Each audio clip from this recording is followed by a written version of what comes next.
بسم الله الرحمن الرحيم. السلام عليكم ورحمة الله وبركاته. بريهان موضوع عن هاي المسوق مجرو مقالة مركات تبتو مسوق على جشة كيسنا يا هذا دقيسة السوشيال ميديا مسوق يا لجشة كينا يا دولة دنو مدحوينا حاس الشيء رونا هنتي إن وماركتي موضوعا حنون كبدن كوها يبلشة الصوماليات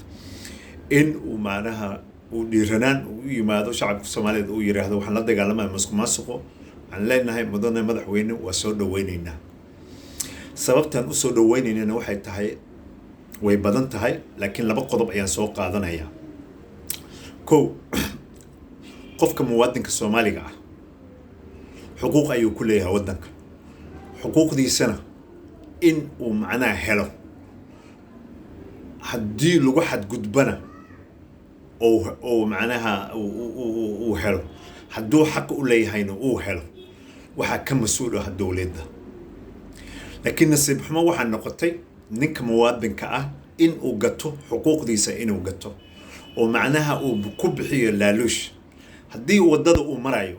وحقوق ودن كيسو مرايو وددي أيو مرايو حق يقول ليه أو صوت دنا يسكرها وكوجنا سكرها هو ليه سوكف معناها كجحرا وإبسنايا ولالوش أيو كوب بحناية مرق غاركود هدي يصليك بوليس تبو أما أو يصليك بوليس تبو أو حقوق دي سكما قال ننكر موادن أو كوجا في أما ننكر الدولة أو كوجا في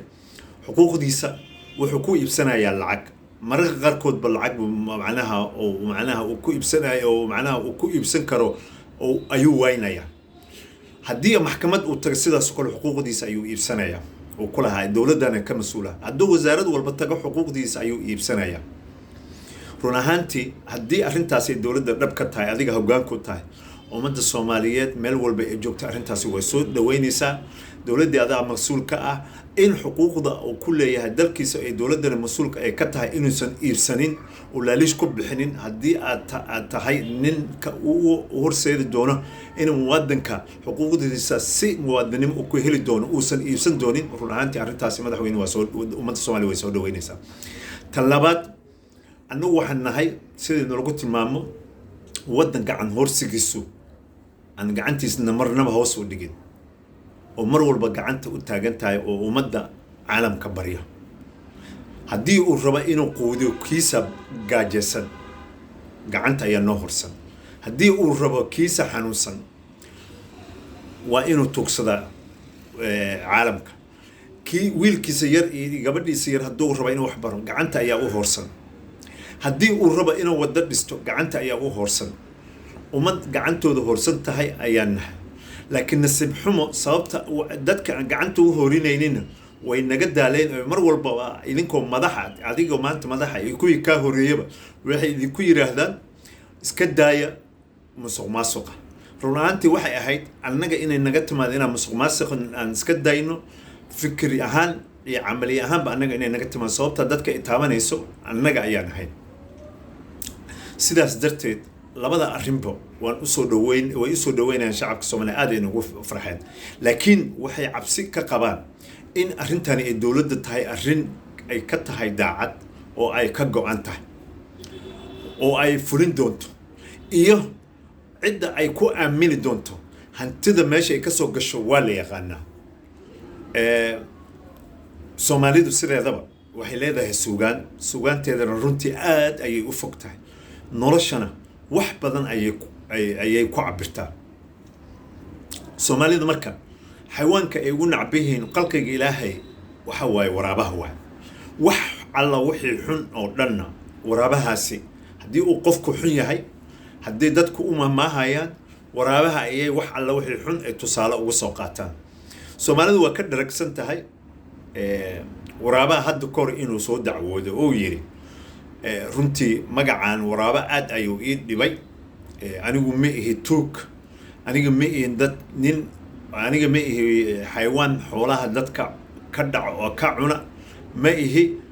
waxaan rabaa magaca waraaba in laga bedelo oo la bixiyo amiin runaantii marka waxa la yiri qofku haduu soo dacwoodo waraabahaani bal aanu maaragtay bal aan tijaabino si aan aamin ugu bixino markaas waxa loo dhiibaa la yiri hal iyo nirigtada ayaa loo dhiibay waxa lagu yiri magacaan hadaa rabta inuu ka haro oo waraabo oo inuu ka harto sumcad xumadan inaad xoolaha cunto oo aad rabto magac fiican in lagu bixiyo maxamed amiin yaa diin astaghfirullah in aan amiin lagu bixiyo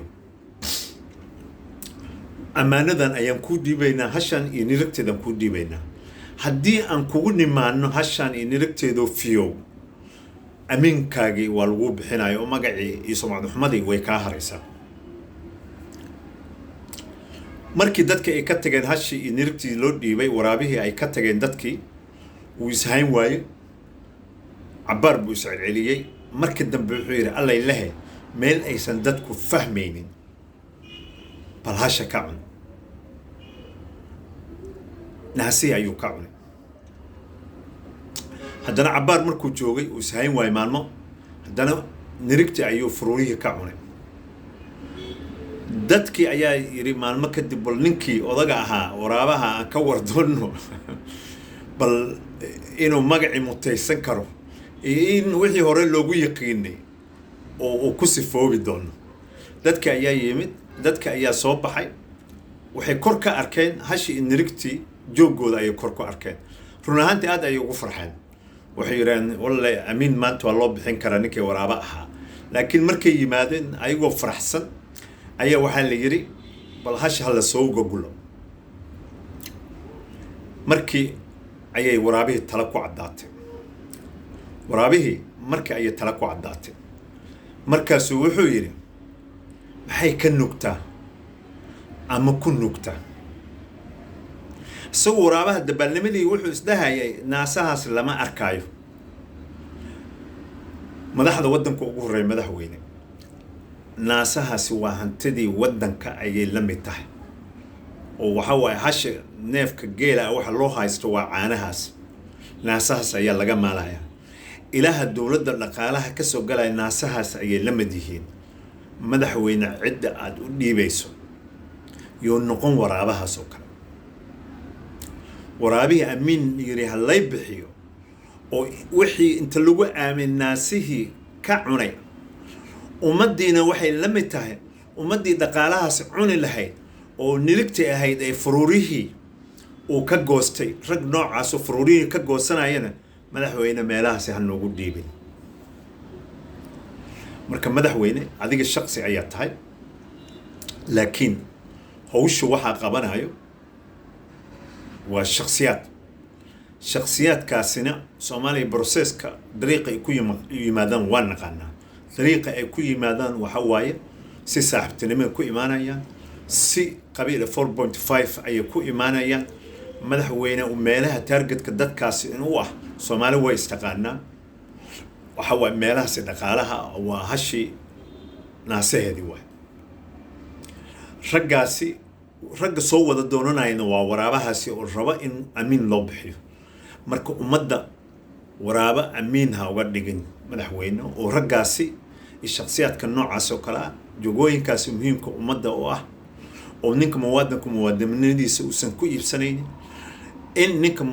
Soomaaliga ah sharafta iyo karaamadiisa caalamkan uusan gacanta u horsanayn wax walba u baahdo madaxweyne waa in aad dadka ku mudan aan ku imaanayn saaxiibtinimo ku imaanayn qaraabanimo ku imaanayn 4.5 iyo dadka ugu tunka weyn oo raba inay geystaan si xawlihii ay